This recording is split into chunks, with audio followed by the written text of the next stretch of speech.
Adi ara. Toyota Innova. San? 22.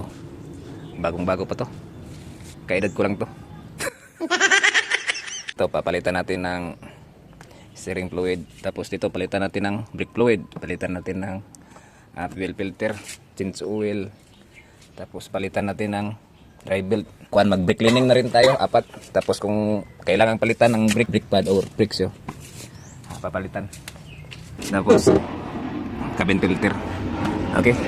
Sa wala ilangan, supsupunan natin dito ang brake fluid para mapalitan natin ng bago. Tanggalin natin dito ang fuel filter at papalitan natin yan. At sipsipin din natin ang steering fluid at papalitan din natin yan. At mag-drain na tayo ng oil dito at mag-change oil na rin tayo. At pagkatapos natin na-change oil, dito yung nag-jack na tayo sa harap ng gulong at papalitan natin ng brake pad. At sa likod na mga gulong ay mag-brake cleaning lang tayo dyan kasi makapal pa yung brake shoe niya kasi kapal ng mukha ng mekaniko.